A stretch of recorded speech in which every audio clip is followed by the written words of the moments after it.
સિંહ જંગલનો રાજા છે, પરંતુ આ રાજાની હાલત અત્યારે શ્વાનના બરાબર થઈ ગઈ હોય તેવું લાગી રહ્યું છે, કારણ કે અવારનવાર સિંહની પજવણીના જે વિડીયો છે તે સામે આવી રહ્યા છે। ફરી એકવાર સિંહ પજવણીનો વિડીયો સામે આવ્યો છે। સમગ્ર માહિતી શું છે તેના વિશે ચર્ચા કરીશું। નમસ્કાર, આપ જોઈ રહ્યા છો ચક્રવાત ન્યૂઝ। હું છું આપની સાથે નિધિ।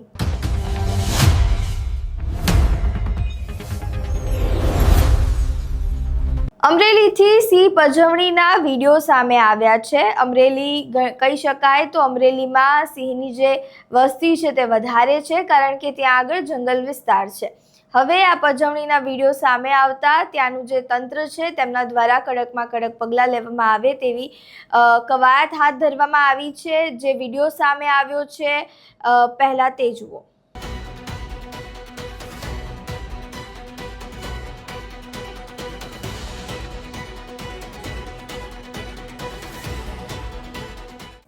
વિડીયો તમે જોયો કે જેમાં સિંહના પાછળ આ ગાડી દોડી રહી છે। હવે ત્યાંનું જે તંત્ર છે તેમના દ્વારા ગાડીની નંબર શોધવાની કવાયત હાથ ધરવામાં આવી છે। ગાડીના માલિક કોણ છે, કોના દ્વારા આ ગાડી ચલાવવામાં આવી રહી હતી, સમગ્ર બાબતે અત્યારે શોધખોળ શરૂ કરી છે। આ સમગ્ર બાબતે ત્યાંના જે એક ઓફિસર છે તેમની પણ પ્રતિક્રિયા સામે આવી છે। તેઓ શું કહી રહ્યા છે તે સાંભળો। નમસ્કાર, મારું નામ વિકાસ યાદવ છે। હું ડીસીએફ ટાસ્ક ફોર્સ બૃહદ ગેટ જૂનાગઢ છું। તાજેતરમાં એક વિડીયો વાયરલ થયો છે જેમાં દેખાય છે કે અમુક શખ્સો સિંહની પજવણી કરે છે, એમને હેરાન કરે છે। આ વસ્તુને ધ્યાનમાં રાખીને એક ટીમની રચના કરવામાં આવી છે। એમાં મુખ્ય તપાસનીસ અધિકારી તરીકે એસીએફ ઉના છે।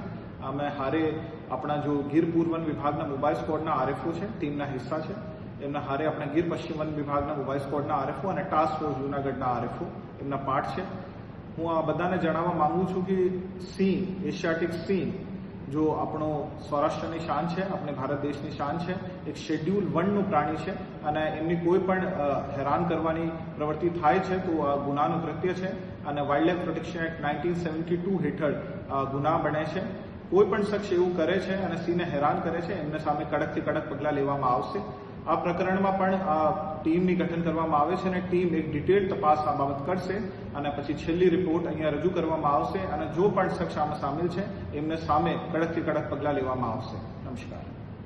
તમે સાંભળ્યું તેમ આ સમગ્ર બાબતે અત્યારે કડકમાં કડક પગલાં લેવાની કવાયત હાથ ધરવામાં આવી છે, પરંતુ ક્યાંક ને ક્યાંક જ્યાં સિંહ પજવણીના વિડીયો છે તે અત્યારે વધારે સામે આવી રહ્યા છે। સિંહની વસ્તી અત્યારે ગુજરાતમાંથી ઓછી થતી હોય તેવી દેખાઈ રહ્યું છે, તે વચ્ચે આવા વિડીયો સામે આવ્યા તે એક ગંભીર બાબત ગણી શકાય છે, કારણ કે જે કાયદો અને વ્યવસ્થા છે તેના પણ લીરે લીરા ઉડતા અહીંયા દેખાઈ રહ્યા છે। ત્યારે તંત્ર દ્વારા અને જે સરકાર છે તેમના દ્વારા આવા જે લોકો છે કે જે પજવણી કરતા હોય છે તેવા લોકો ઉપર કેવી કાર્યવાહી કરે છે તે તો હવે જોવું રહ્યું। તમારું આ સમગ્ર મામલે શું માનવું છે? તમારા મંતવ્યો અમને કમેન્ટ બોક્સમાં જરૂરથી જણાવજો। વિડીયો પસંદ આવ્યો હોય તો લાઇક, શેર, કમેન્ટ કરો અને મારી ચેનલને સબસ્ક્રાઇબ કરવાનું ભૂલતા નહીં। નમસ્કાર।